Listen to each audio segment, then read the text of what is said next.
Hello and welcome to a big edition of Layback with Betfair. My name's Nick Foote, your host, joined by Tom Haylock and Reece Goodwin. The A-team's back together. Boys, welcome along. It is Christmas Day for punters, isn't it? Derby Day, traditionally one of the best punting days on the calendar. Is it Christmas Day now?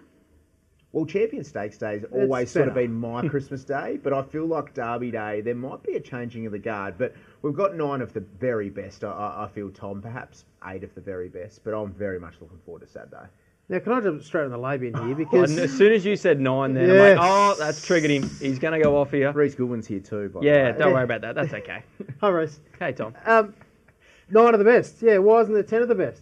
When you've had a 7 to 8% uplift on turnover from that 10th race, we've got our number one day. You say Christmas is here. All eyes on racing. We've got a clear air. No cricket on, no footy on, no NRL on, no other sports on. It's Derby Day. We've got a 7 to 8% turnover increase on that 10th race. And in an industry that is struggling for revenue, we're down year on year across the board, across all WSPs. And then we have 9 races on our biggest day. It's a good point, particularly when you look at Sydney. Rosehill has 10, and they've got, outside of the Golden Eagle, and there's of course the Russell Balding, your favourite race. But outside of those 2 races, it's a card full of 78. Put a 78 on it. It'll have the same amount of turnover. Who cares? Have it on race 1. It doesn't matter because it's all about turnover in this game. We've got to pay for Reece's training fees, and the 10th race does that. Well, yeah, on that, you probably could pay them, couldn't you? He could have I probably owe you. Sorry. You could have sent Capistrado there. Yeah, exactly, on the quick turnaround. On that lucky run yesterday at the... Monteith, whatever it's saying. Monteith. Well, I'd probably stop there, Tommy. You could have tipped it to us, by the way. Did you not get the text? No, I didn't. And I was on track Friday night. Congratulations. Oh, you didn't even come and see me. I was looking for Reece, actually, in the parade ring and said, oh, Reece isn't here. This can't win. Next minute, he's up doing the post-race interview after the win. I literally led it.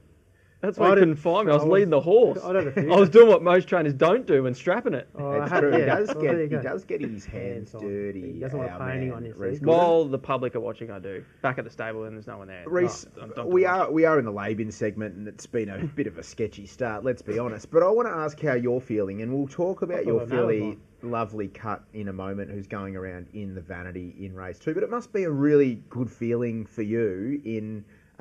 you're still young in your training career, but to have a filly going around on Derby Day in the Vanity Stakes. Yeah, it's super exciting. It's sort of hard to believe that I have got to run on Derby Day. This so soon into my career. I think we're only into our 3rd year come the end of this year. So to have a filly like her come along, and particularly when she's not a tried horse, which is obviously what we've been doing basically from the start. We've brought her starter last year and then find ourselves running, well in the market in a Group 3 race on Derby Day. Yeah, it's super exciting and we can't wait to get there Saturday. Yeah, we'll unpack that. She's a genuine live chance. Tommy, we are in the lay bin. We're not putting Lovely Cut there. We'll put Tommy not paying his training fees for Lovely Cut in the... Pretty sure the old man's going all right in that department. Okay, good. We're good. Keeping up. What are you talking about? Is there anything else you want to get off your chest? This is slander. There's a bit on your chest because you've been a bit sick across your birthday weekend. Are you going okay now? I'm going all right, yeah. No, we're good. Just the 9 races, that's all. At a 10th. It's not hard. No, it's a good call. That's fair enough. Particularly, we've seen how well it's been done, and they've constantly reported how great the venture has been, particularly over those winter months when the trial went on. So you make a really good call.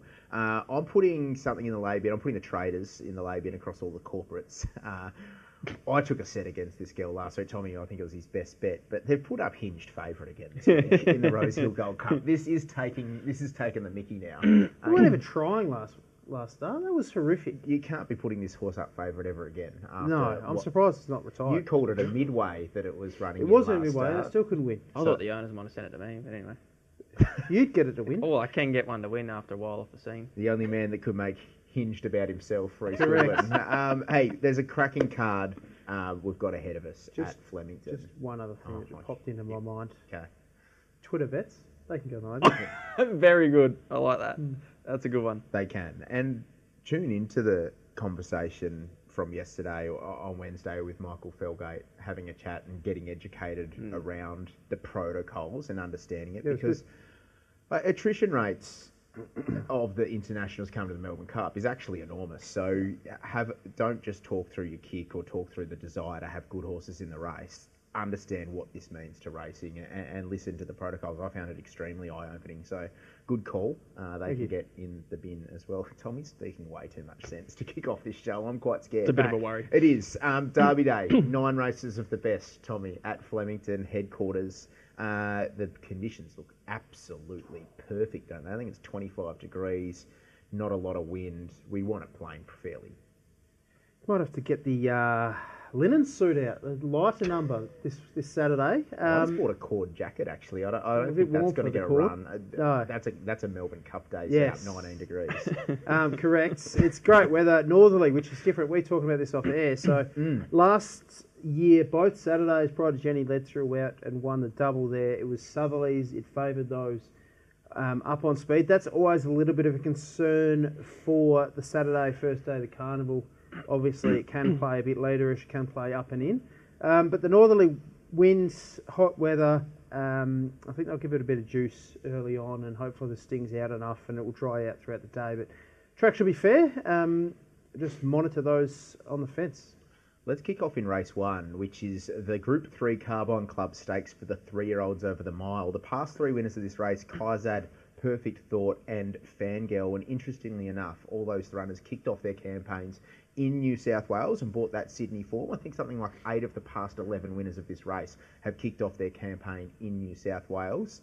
But the heavy favourite here is, of course, the Caulfield Guineas runner-up in Feroce. How are you playing this one, Tommy? Yeah, well, you look at Feroce's SP, so it's gone $21 in a Group 3, $26 in a Group 3, $51 in a Group 3. That's not at Betfair, so you're getting longer than that in its last 3, and now you expect to take $1.80 about Feroce in a... It's not a strong Group 3, but it's still a Group 3. Had all favours the way the track played in the Caulfield Guineas. Probably goes close to winning if it gets out a bit earlier, but it was a great run. Congratulations to the trainer there, Sutton, but... too short for mine. I couldn't possibly dive in at that price for a horse that's coming off a grand final. Had that suck run, went around at 50s, and I couldn't possibly take $1.80. So more inclined to lay Feroce. I'm with Aliana. Surprised she's not in race 2 here, filly. She's actually taking on the boys up to this trip. Ran the fastest final 200 metres of that Reginald Allen. It was a bit of a bunchish finish, but this was the run of the race. I thought. I know Good Sort was probably unlucky. Held up, and there were a couple of good runs in the race, but this horse just held up, ducked back to the inside. J-Mac sticks, Sydney trained filly. They won their last 3 Sydney trainers, as you mentioned. So she'll do me on top, and I'm against the favourite. Too short for me, Reece. Yeah, I was pretty keen just to leave this race alone. I think Feroce certainly brings the obvious good form, but as you said about his SP, and now you've got to take sort of $2, or under that. And I was just thinking maybe, he's had his grand final this prep. Obviously, they wouldn't be running him if they weren't happy with him, but I just thought they'd sort of been working around the Caulfield Guineas all prep, and he ran terrific. And as you said, he was probably a touch unlucky not to win. So certainly wouldn't find myself piling into him. And then outside of that, yeah, look, there's plenty of chances here. But yeah, I was happy to leave the race alone and just watch him go around in the first. Scarily enough, I'm playing the race the exact same way as Tommy. I'm backing Aliana through that Reginald Allen 5th fastest last 200 of the day, Tommy, which was a day where the Everest was run. So, and back towards the inside as well, which is where they didn't really want to get as the day sort of went on. So, Aliana for me, and I'm going to lay Feroce. Beaten ahead in the Caulfield Guineas, obviously denying Dom Sutton his first Group 1 success. I don't think that's going to be too far away. He looks a trainer on the rise with some good cattle in the stable as well. I'm going to be a little controversial here. I'm somewhat putting a question mark over the Caulfield Guineas form line, and I think if you can pen Broadsiding, who just clearly didn't handle Caulfield that day, I'm not sure how strong it's going to be moving forward. So time will tell. I'm going to put a big question mark on it, and that's where I've got Feroce far too short. So backing Aliana and laying Feroce here in the Carbine Club boys. Let's get to race 2 now, which is the only reason Reece came in today. It's the Group 3 Vanity for the 3-year-old fillies, set weights and penalties. Grinzinger Bell beat home French Endeavour and Molly Nickers last year, and you're getting about $8 the field here. It's as open when was the last as time we've seen they that? get. It's as open a race as you're ever likely to see, which for some people the tact might be, I'm just going to shoulder arms and leave this alone, but for the sickos here at Layback, we go value hunting. Oh, there's plenty of value. I love it. I love this race. It's a very good race, and different form lines, a few bunchish finish. races and lead-ups coming into this. So we'll get an immediate guide, which I love, of the Reginald Allen. So Dominetta, Good Sort, Delicious. Come through that Aliana in the first, obviously. We'll get a guide to that. There was no excuses for Dominetta there. Ran second, settled second, moderate tempo. Good Sort, snagged back from that outside barrier. I thought was very good. Fastest 10.864 of the race there before having no luck in that last 100 metres or so. Probably goes close to winning. Good Sort. Then you've got 5 of these through the Guineas Prelude where Two Done Lizzie won that by 2 lengths, led throughout. And a day that suited those up on speed. She rises 2.5 kilos for that. There was some good runs in behind Matisse. Zaytung gets a big jockey change. Zaytung, it's Zini off for Zara on barrier 4, major player. Matisse taken back, never really in the hunt there on that day. That was hard to make ground, and she was fantastic. Matisse. You've got Kurianagi and Chewing Gum tie in. Chewing Gum was enormous in behind. Better horse ridden cold. She charged late. I don't know what to make of her. She's probably in the right lanes, but she's a nice horse. We've got Extremely Hardies in from Sydney again. Bunchish finish, led throughout. Done nothing wrong. 2 high rating races, but it was a bit of a bunchish finish. And then we've got obviously the star that Reece and I are involved in, Lovely Cut. Now, all things being equal, she was the run of the day, if not the top 2 or 3 runs of the day in that race on the 19th. She made ground from the tail. She had 1 soft trial leading in. Not much made ground throughout the day. She was fantastic there against race fit horses that were going to be sharp over the 1200 metres. 15's a concern. Huge concern, isn't it, Reece? What were the feelings like at home when you go, the barrier draw came Probably didn't through? want to draw 15, but I'll take 15 over barrier 1 every day of the week. So I will find a positive where I can. And Damien Lane is known to get horses to settle closer from wide barriers and more ride horses comfortably rather than pattern and timber. What's that relationship like with Damien Lane? Will you say to him that you want to push forward, look for a spot, or is it as simple as you're Damien Lane and you do what you're going to do? How's that conversation go? Yeah, he won't get many instructions at all, but I think Damien's very much on the same page as us. He's been following the filly for a while, even though he didn't ride her first up, and he'll know this isn't quite grand final day, so we won't be charging up into the speed from 15, but we won't want to be snagging right at the back and giving her a big job just to get into the race type of thing, because I assume there'd be some good speed here with Gay's horse in it, big field from the 1400 metre shoot. You're probably going to get some pressure. So, that's why we're very lucky we get the services of Damien Lane, because generally you can just leave it up to him and he'll work it out. Yep. I'm surprised she's not shorter, to be fair. She was $11, $12, double figures, Lovely They jump cut off quick because they had a market when nominations came out and she was 6 into 460, and then the fields came out, she drew 15 and she was 11. But that just shows you how stupid those all-in markets are as well. Yeah, that too. They take big time, don't they? And look, to be honest, the barriers turn me off. Lovely Cut. She's going to have a lot to do there. Obviously coming through that same, obviously when you look back at Matisse, who was finding it hard against the pattern at Caulfield as well, drawn back, was a little bit lost in terms of the run. Now draws barrier 6, gets Blake Shin on. That's where I'm going to be playing here. And with the value in the field, she's $10. You can 1 by 3. A horse like Matisse gets Blake Shin, who's 1 by 1 from 1 on a flew to Doomben on a Wednesday during winter to ride this girl, because that's what he does, and knows that she had a big spring ahead. So can certainly settle a touch closer from barrier 6. So I'm going to play Matisse 1 by 3. I wanted to find Lovely Cut, but the barrier turned me off. Any concern, Reece, Lovely Cut back on a good track? Not for mine, no. Not particularly. It was only the way it worked out that she ran on a heavy track at Sandown, and then we found that soft track at Caulfield. Nothing was aimed for that. I think if you watch her debut behind Amina, she was the run of the race. Caulfield Heath track, then she won on the Polly. Polly's obviously not the same as a good 4 at Flemington, but I've got no concerns. If anything, I don't want to say it, but she might be better on top of the ground. Oh, there you go. That's as good, good a push as you're likely to see. If this was a grand final, I wouldn't be too concerned about Barrier 15, but just the fact that it is a lead up and Damien Lane might just take his medicine a little bit and give her a nice run, but I still think she's probably over the odds. But got her in the mix. What were my numbers here? Keno numbers you wrote here. 7, 9, 14 on Mystery. When I read that on the run sheet, I thought it was good. just box 6. Matisse right in the mix. Good sort off that Reginald Allen, the right run. And then you got Chewing Gum, who probably gets that suck run again from barrier 2. Opinion of The two that can jump out are Extremely Hardies and Stage of Screen from the different form lines. They're the two with a bit of X factor.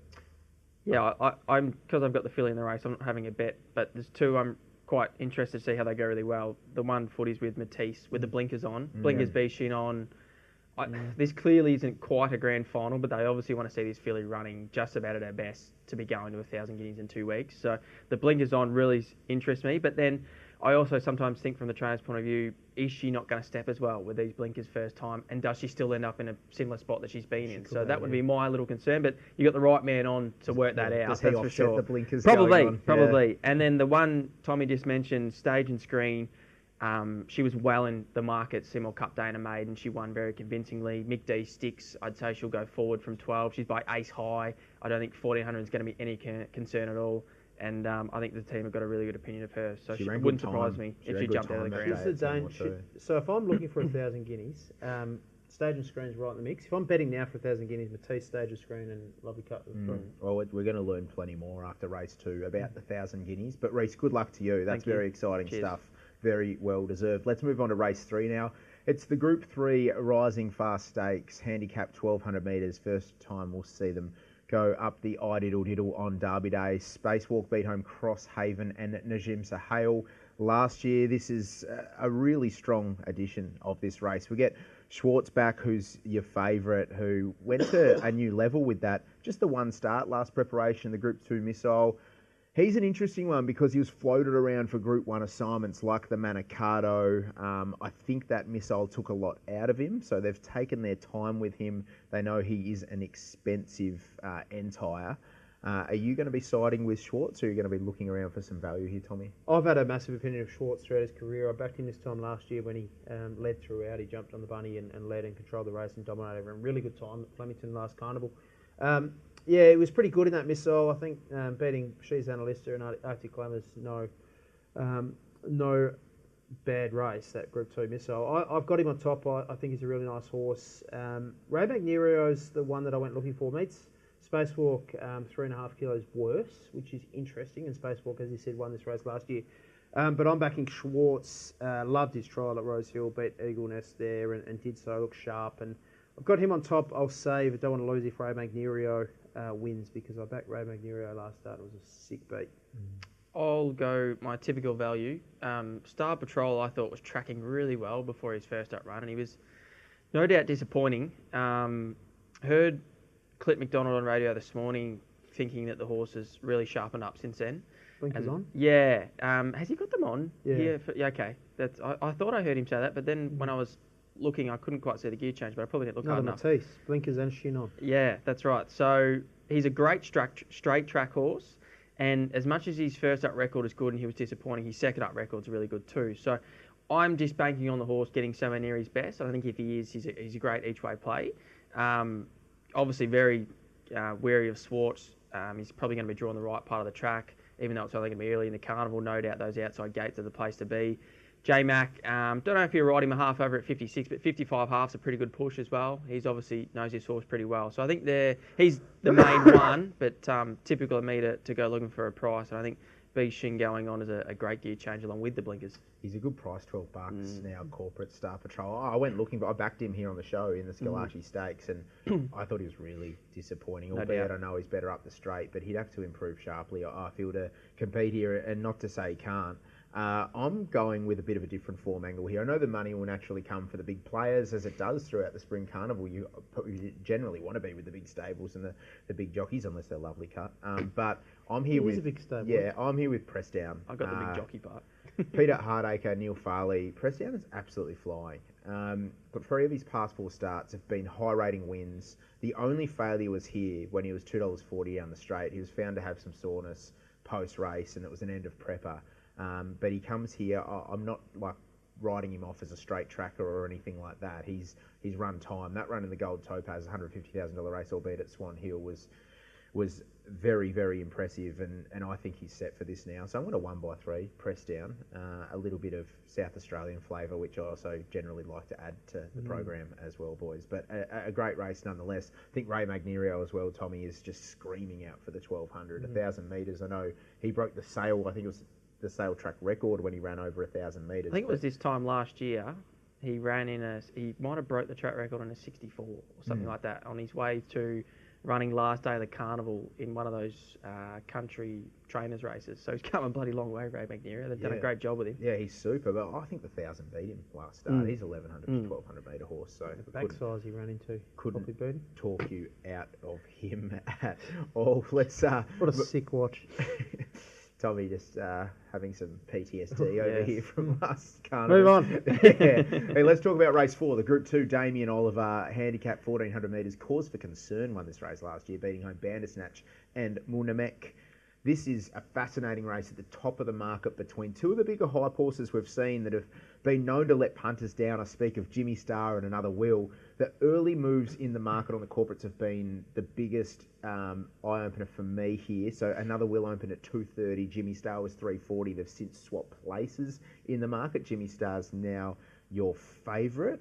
Is it? Yeah, there's been a lot of support come for Jimmy last night and this morning, and he's now your favourite. I'm interested to hear from you, Tommy, what you think about the market, who you think should start favourite, who's the better horse, and who are you backing? Yeah, who's the better horse? I wish I knew. We've got Another Will, who's won 7 of 11. Jimmy Star's won 7 of 12.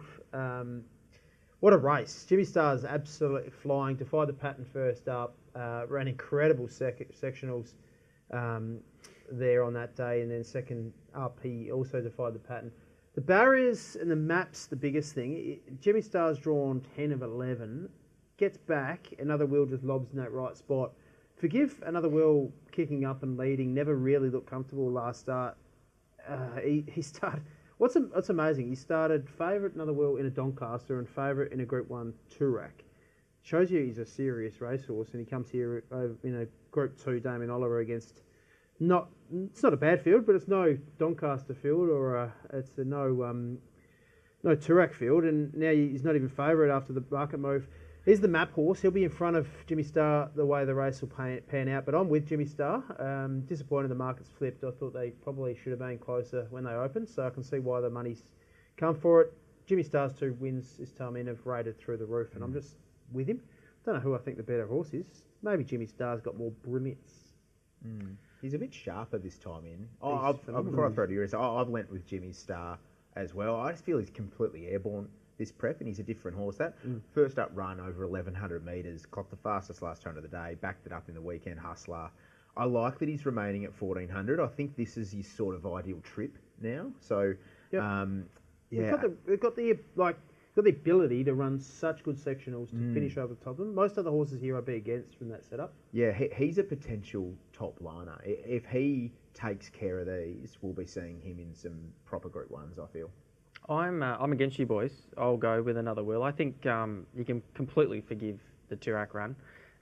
That's just, the way the race worked out, it was the complete wrong race shape. I don't think leading was necessarily the thing that got him beat. It's just they were caught at the wrong time, and the winner obviously took off, and then he had to go from 0 to 100 real quick and didn't get to go through his gears. He's a big horse. He'll lob in the great spot. Look, I don't know if there's a whole heap of speed here. They might even find themselves leading, but I'm hoping they don't. And I like that he's 1,600 back to 1,400. I just think that he gets a bit more tempo in a 1,400 metre race, and he gets into a better rhythm, and then he can finish off a bit better. Obviously, Jamie gets back in the saddle. I miss what he opened, but I can see why there was a little bit of a change around there because, as you've mentioned, he started favourite in a Doncaster and a Toorak. You don't start short price favourites in those unless you're a serious horse. Obviously, Jimmy Star, the main danger, but for the reasons you outlined, Tommy, he's going to be back. He's going to need the right race shape and hope the track's playing fair. So for that reasons, I'm pretty keen. Another Will. I think he'll bounce back hard. It's funny you mentioned we talk about forgiving the Toorak. If that didn't happen, he's probably $1.80.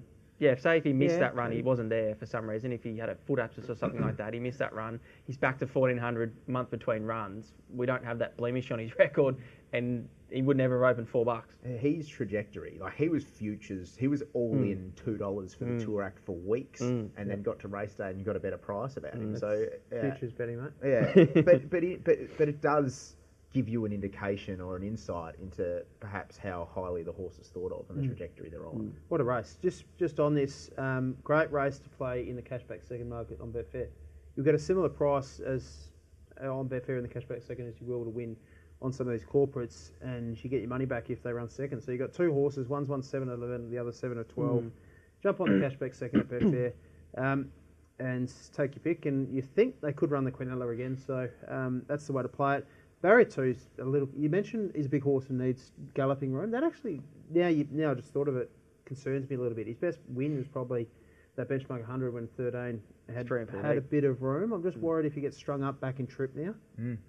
Good points all around there, boys. Let's move on to race 5, which is the Group 2 Wakeful Stakes for the fillies. 2,000 metres, Amazonian Lass beat subsequent Oaks winner Zardozi and Harlow Mist in last year's edition. And, gee, it's a tough race to assess. I think John Sargent holds the key to this race. Obviously, he's got the favourite Powers of Opal, but he's got a terrific Oaks record, does John Sargent, and he's got a couple of key runners here.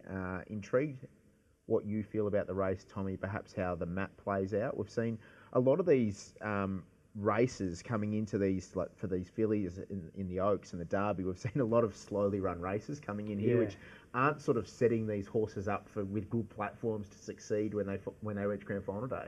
That was my concern over the Derby and the favourite there with coming off some slow tempos. You'd think Kilcare Beach Girl, Waterhouse, Won't Die Wondering, Roll Forwards had a decent tempo here with bigger field. It'll be a solidly run test in the Wakeful. No huge opinion. I just want to ask Reece, what is it about John Sargent? He just gets 3-year-old fillies year in, year out to stay and run well. Is it what he looks for when he buys them? Is it his training methods? His 3-year-old fillies, you just back them.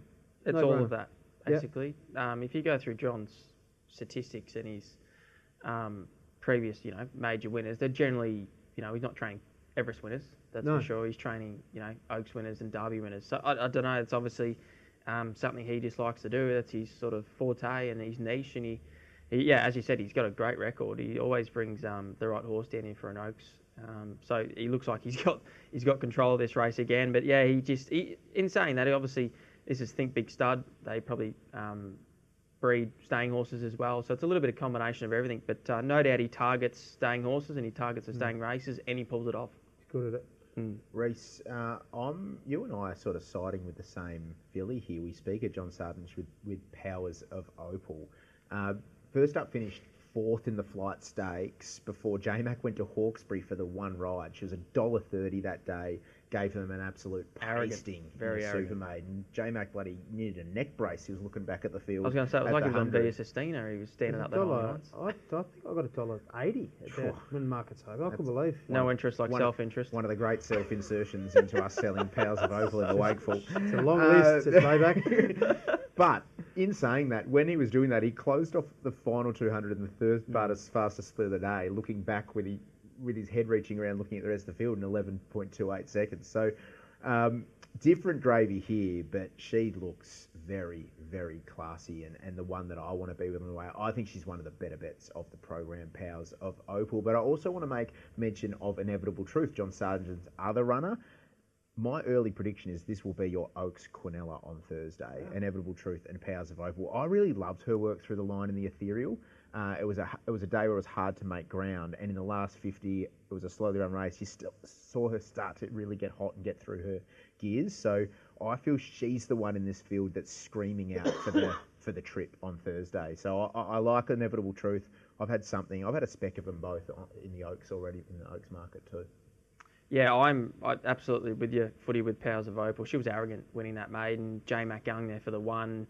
Obviously, he just wasn't going to let anyone else sit on her, even though he was probably still going to get the ride here in the Wakeful. But yeah, she picks herself, and I don't think there'll be any dramas with her staying the trip. She's in Ocean Park. She's out of the right camp. I think she's still a great price too, around your sort of 270, 280, something like that.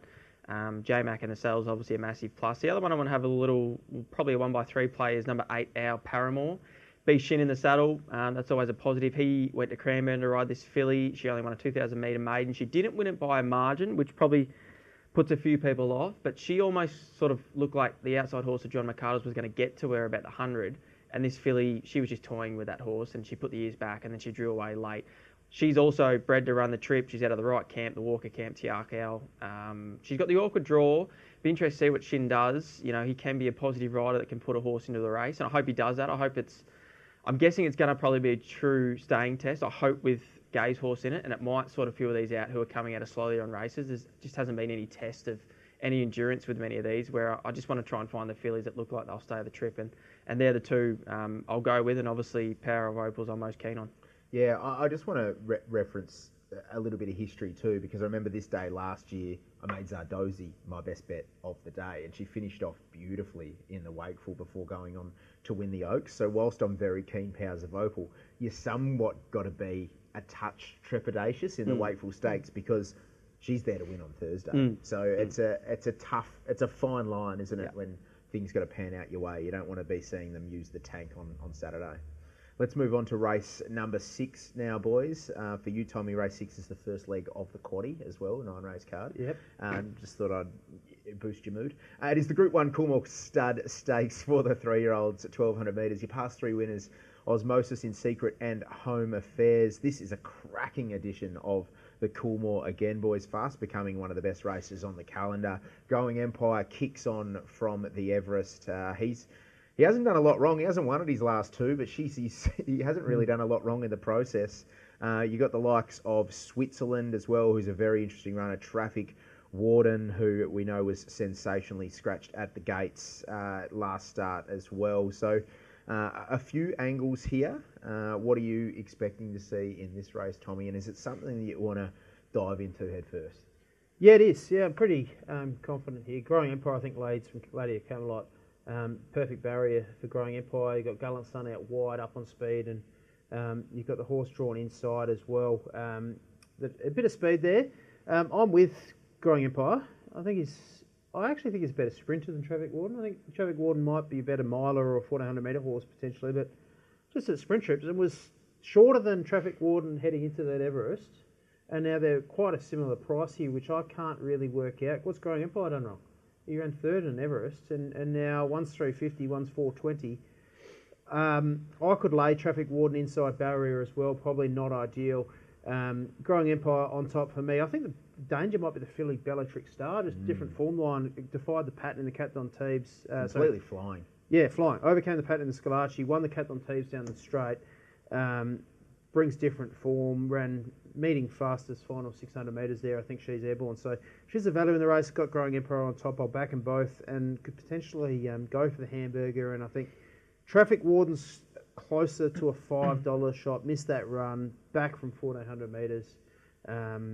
It should be $5 in my opinion. Reece, does Growing Empire, the fact that he's onto his 2nd to 3rd grand final now, is that a concern with these 3-year-olds at all? Like he was pretty tough in the Everest, and this was always going to be the plan. But they obviously chose to go to the Everest in between. Is that somewhat of a concern? This will be massive if he can win. Like he is a proper horse, but this will dead set stamp him as a proper horse. This could be the most exciting horse in the country if come Saturday. If he wins, he wins a Coolmore after doing what he's done. Albeit won a Manicato, somehow he lost it. I think he won the race, lost the photo, and then he's travelled up to Sydney and gone down swinging in an Everest, and now he's back here for a Coolmore. And it's not just an easy Coolmore. There's a lot of good colts in this, and then the fillies down the bottom. So, look, it's a little concern, but you've got to back the camp in. I think they wouldn't risk him if they didn't think he could win it, or at least run really well in it. I think he's short enough, in my opinion. Traffic Warden was going to start sort of $6.50, $7, good money for him in the Everest until he was walking around on 5 legs, and Growing Empire was $9. So obviously Traffic Warden didn't go around, so you don't really know for sure. But the market was there to say he was going to run well. They've all had their jump out up the straight last Friday. Most of these, I can't believe the price of Gatsby's. I think he is a real fluker's hope here, and mainly off the jump out Friday. He trialled brilliantly with blinkers on, and the blinkers obviously go on here for a grand final, and we know Waller can pull off a grand final. I just think he's left a centre. I think he's completely forgotten about. Obviously, he was barnstorming first up. Figures were huge. I think he had every chance behind Storm Boy. I think his run behind Precipitation was really good. And then the other day behind Switzerland and Coleman, he just had no hope from where he was. I think Switzerland was obviously a very good win. I think Coleman was okay, and Gatsby's was better than Coleman, and you're getting probably double the price compared to Coleman here. So I'm going to have something edged around Gatsby's. D-Lane in the saddle, he wins these type of races. He's drawn smack bang in the middle of the line. He should get a great cover up right in behind the speed.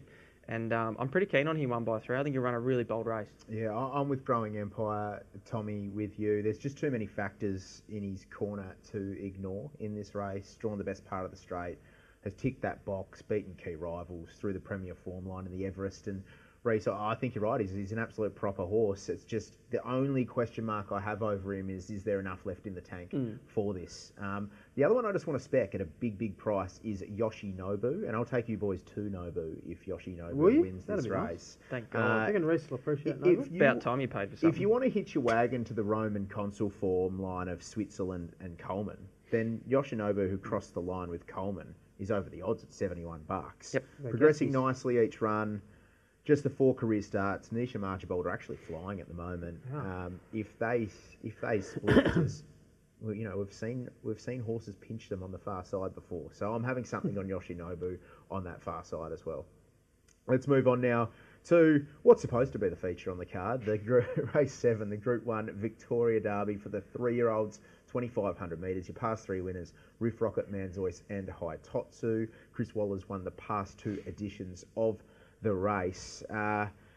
This is a tougher derby as you'd like to unpack. We spoke earlier in the show about some of these lead-ins perhaps not providing the best grounding for the race. We've seen farcical tempos, the Sportsbet Classic, the Vars last week. Is that offset by the 7-day backup? The hot favourite in the race, El Castillo, is clearly the best horse on paper, brings some serious form lines with the Gloaming win and the Group 1 Spring Champion win as well, but draws Caulfield. How do we assess the Derby, Tommy? Not a race I'm keen to bet into. As you mentioned, there's just no good grounding. There's slow tempos everywhere you look. He walked in El Costello's race. I agree with you. I think he's clearly the best horse in the race. He's coming off a Group 1 Spring Champion win where the backmarkers had no chance. He had every favour, so did Henline there. Got him on top. Barrier 18 doesn't help whatsoever. I think the best stayer, if it's a staying test, and I think it will be a genuine test here, unlike a couple of the lead-ups. I think King of Thunder might be the horse that can really, just profiles really well here with J-Mac on Barrier 1, gets that suck run. I thought he was good late behind Red Aces in the Vars, and I think he's the one that's here that's going to stay and run a good race, but not a race I'm too keen to bet into. Where's the speed coming from in this race? This is my sort of query. There's talk being, no, this would be a truly run 2,500. Who's injecting it? Well, that is the problem. As in, there's not much on paper, and the lead-ins have all been slow tempo. But you get a big field grand final. I just think there's a few like Hot To Do, Autumn Heat down the bottom, Keenland or Awful. West Indies has got speed. I think there's a few jockeys that might be smart enough to think I agree. We can't win unless we do possibly make this a proper staying test, and maybe sort some of the others out and find them out. I think if you're on a sweaty spirit about if you're on it between a 10 to 20 to 1 shot, I think you need to try something because you're probably not going to be brilliant enough to beat, an El Costello or something like that. Yes, yeah, and hopefully the jockeys work out that if they go slowly, El Costello lobs, walks, he's got the best turn of foot, he'll probably just win. Well, if they go slowly, that means El Costello's probably rolled forward, parked himself on the speed, and then how to get past him. Well, I think Josh Parr has to be positive from 18 anyway, doesn't he? Like, I think he has to look for the top. Yeah. Will be 16. I know it's but at least it'll be 16. Better than 18, I guess. He's wide. The South Caulfield. It's still Caulfield. Yeah, it's still Caulfield. Reece, you having a bet? No, I really couldn't tie myself down to much here. I think if El Costello gets across without doing a whole heap of work, I think he's by far the best horse in the race. But it's a pretty big risk. And the other thing, he still has to come down from Sydney. Probably be one to see how he parades and whatnot. But yeah, I'm pretty happy to leave the race alone. There's a lot to ask of this guy, like the 7-day backup from the Spring Champion into the Derby, the draw. I'm still not prepared to lay him just given that he is the best horse in the race. But I'm going to back Red Aces. I think he's got the map favours. He's going to get a cushy run from Barrier 4. He's on the 7-day backup, and we talk about the grounding and not coming through fastly run races. I'd rather take the form from the Vars last week off a 7-day backup that somewhat offsets that from 2 weeks ago in the Sportsbet Classic, if we're looking at that Victorian form line.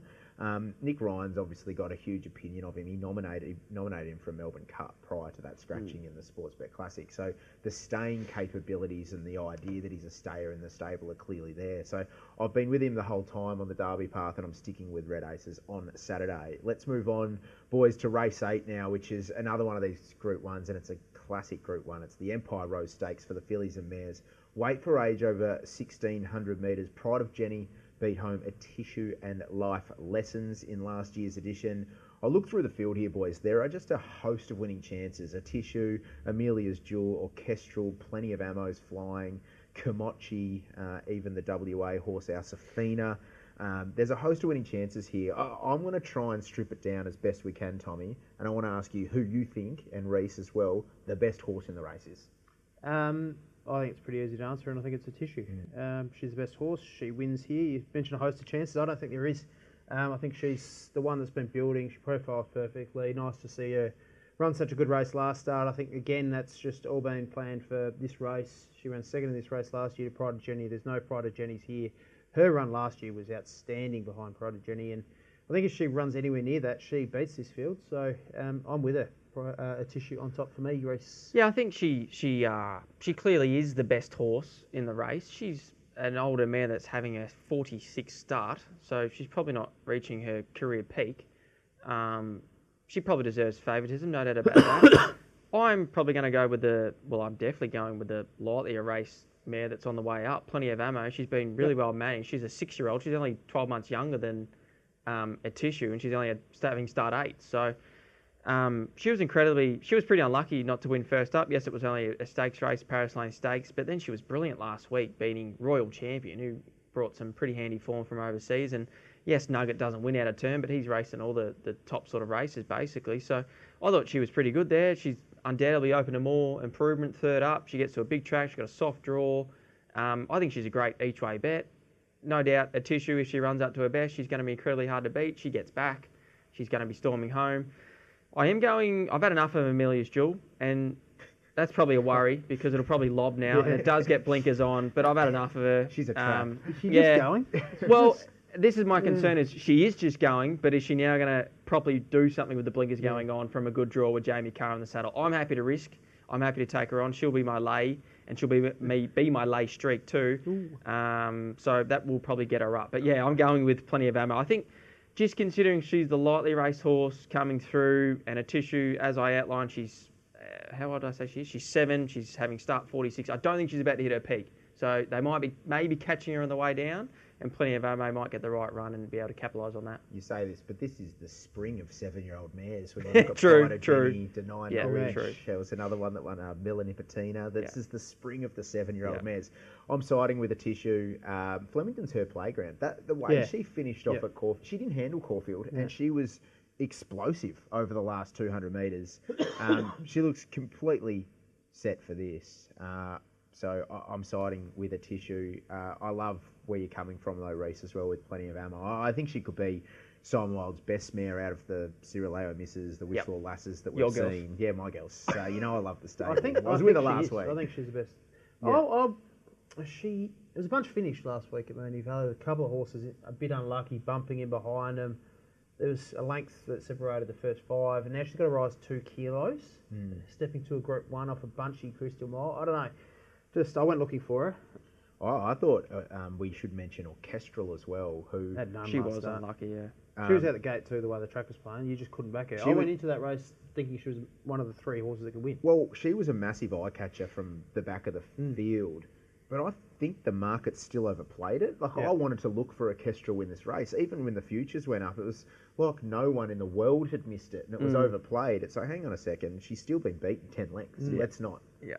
Let's not lose our cool. So she's a good New Zealand mare, Orchestral, but still just a touch tight there for me. And one of the more fascinating pieces of placement here, and I don't know if she'll run, is Zardozi going from a Metrop, a Caulfield Cup, back to mare's grade in the Empire Rose. I found that just a fascinating acceptor. Yeah, I think it's fantastic for the race. But it's going to be an absolute cracking edition of the Empire Rose. But I'm siding with the one with a little bit more of the open form as well, back against their own sex. Let's head to race number 9 now, boys. It's the Group 3 Furphy Sprint for the mares, set weights and penalties, 1,100 metres. Queen of the Ball beat Hypothetical and Dancing Alone last year. And if you thought you were going to close out the day in an easy fashion, you're Think wrong.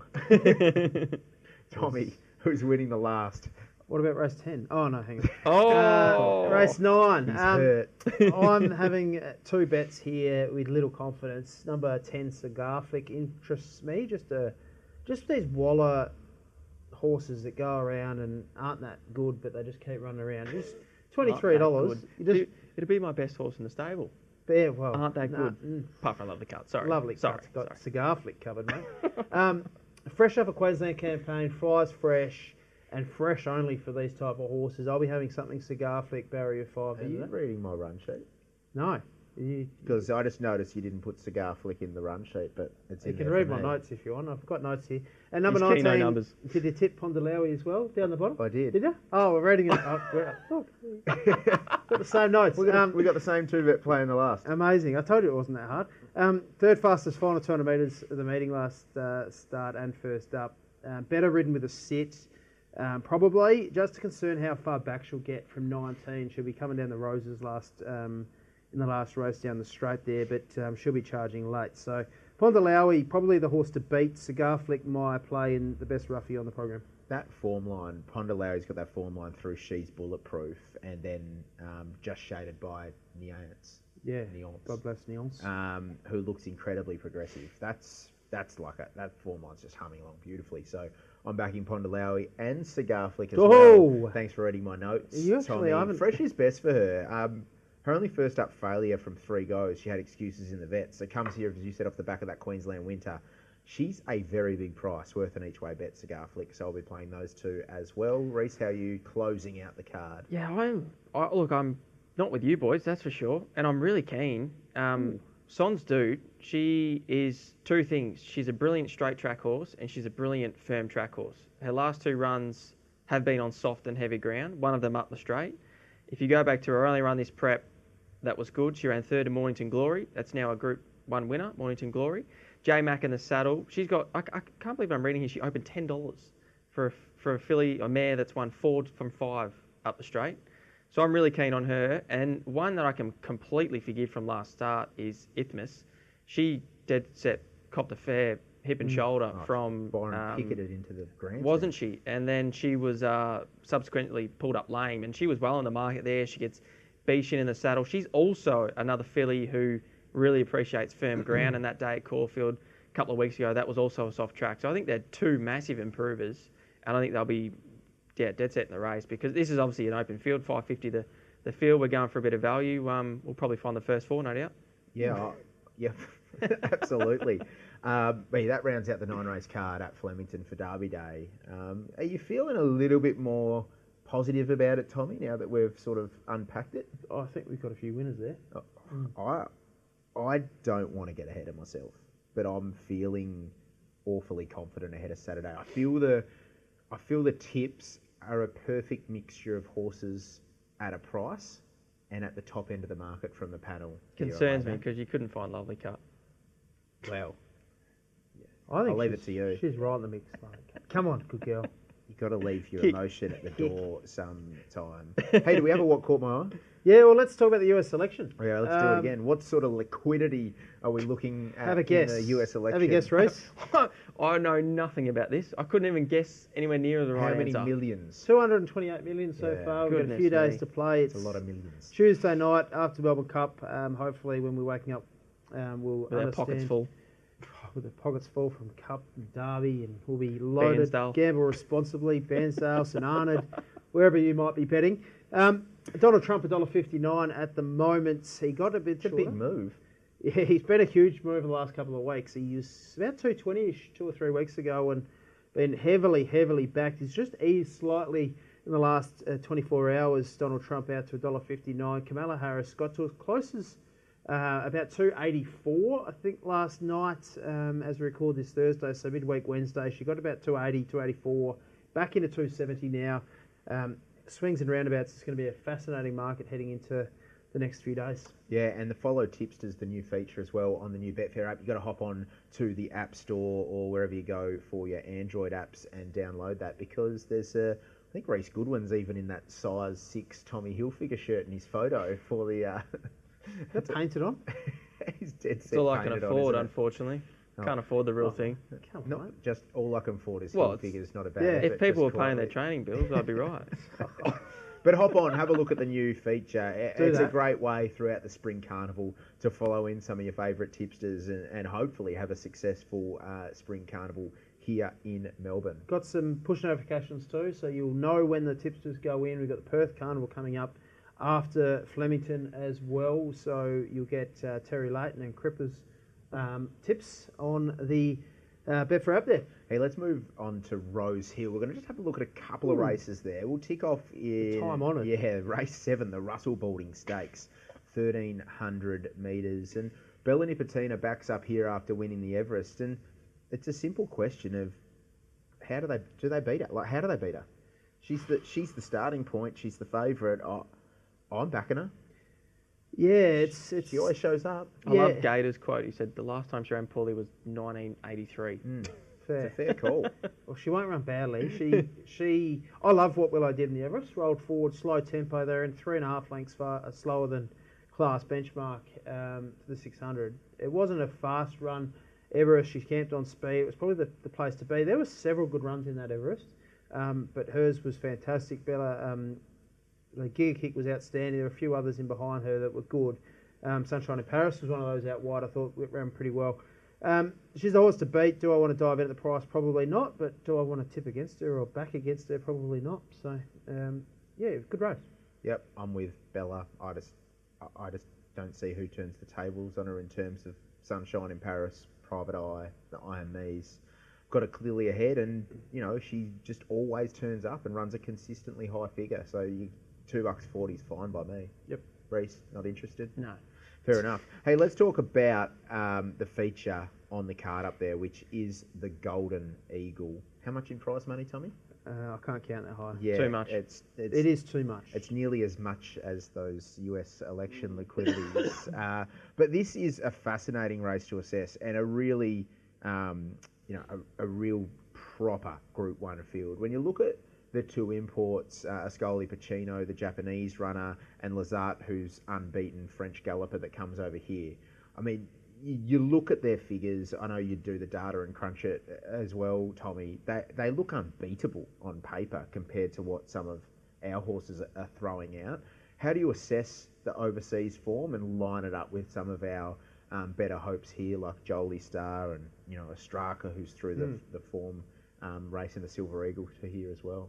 It's a great question, and this distance range I find really hard to assess as well, because we know how good Australian sprinters are, and we know how good the international stayers are, but we're somewhere in the middle here, and we've got a few horses that are out and out 1,200 metre horses stretching out to win this $10 million prize pool.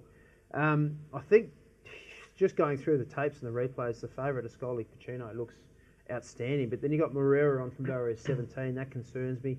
That run two back by Ascoli Pacino almost fell, ducked back along the fence, ran second there, was outstanding, and then two good last start. How do you line them up? That's always tricky, but we know the Japanese are serious gallopers, and can see why he's right in the mix at $4.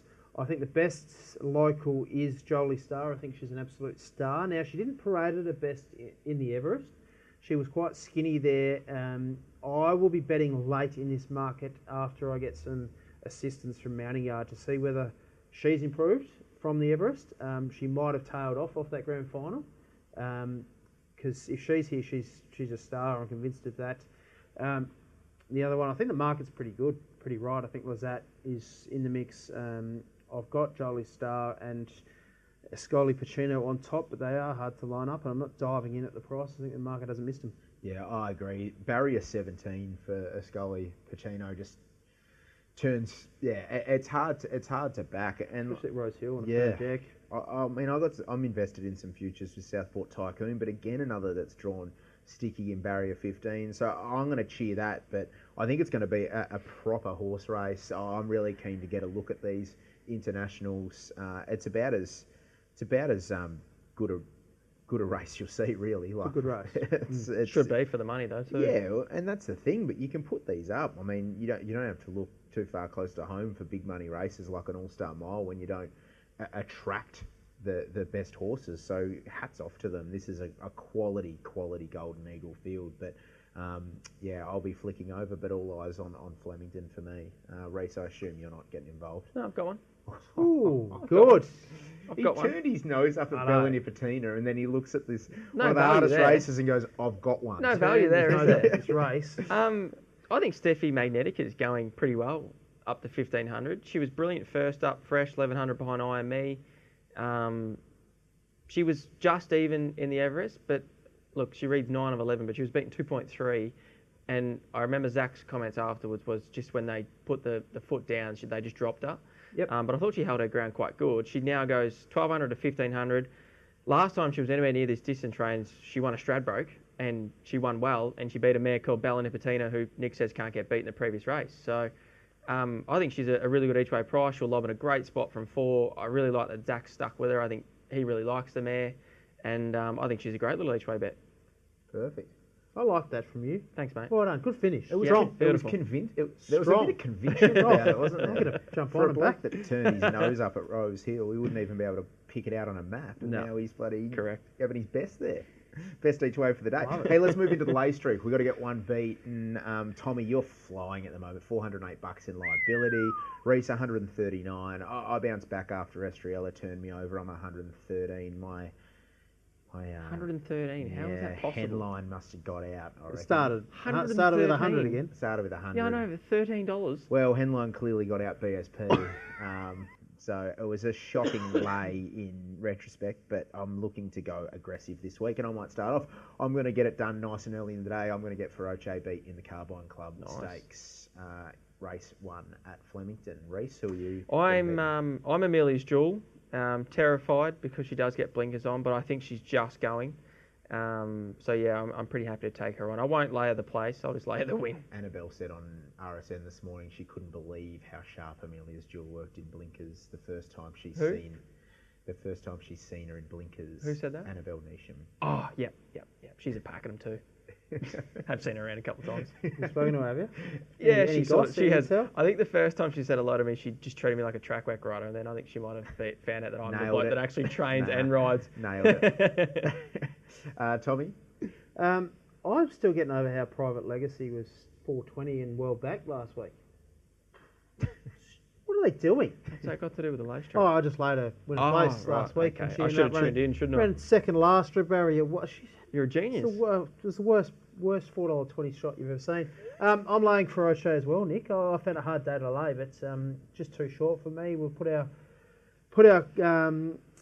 tips on the line here at a odds-on pop. I like Feroce, it. too short. I can't make any ground on you if we Good get stuff. over That's right. to, so it's smart by you. Who's your best back for the weekend, Tommy? Ooh, I like Atisha. I think Atisha will be hard to beat. I like Growing Empire in the feature and Jimmy Star. But all that said, probably Schwartz. Okay, so you're giving a 6. What about you, Reece? How typical is that? Yeah, You ask so him for typical. one, I and he can't nail reads it through down his this whole week. run sheet Yeah. of all his Can't, tips. I can't rate. No. I'll keep it simple. I'm going to go in the Lovely cut. Wakeful. Oh. Yeah, good one. Going to go in the Wakeful Power of Opal Sergeant J Mac. It's a good combination, I think, to be Good winning luck, a mate. staying fillies race. Yeah, I've found it actually. I've just bagged Tommy, but I've found it really hard to land on just one. Just read 6. Yeah, Growing Empire, Jimmy Star, Powers of Opal, parlay. Can we? Yeah, I was going to say let's have a parlay. Let's just There have we a go. parlay. If you're that confident. Let's do it. Beautiful. Hey, that is going to be a terrific weekend of racing right there, boys. It's been a lot of fun unpacking the Derby Day card with you all for our listeners on the western side of Australia. Derby Day, boys, I believe it's pronounced. All the very best across the course of the weekend. You guys have got a Melbourne Cup show coming up as well. Live Sunday, 1 o'clock in studio. Dave Fund and Adam Blanco from Racing and Sports. So, And yourself? and myself hosting. Gee, what a So group you're one. unavailable, so I got the call up. What a group You'll one. be behaving yourself Saturday then. Yeah. Imagine if the Philly lobs. If the You might Philly not lob lobs Sunday. You might be straight in the suit from the night before.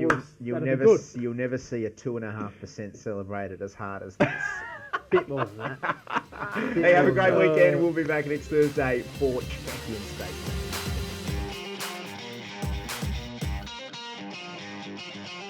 chances are you're about to lose. For free and confidential support, call the number on the screen or visit the website.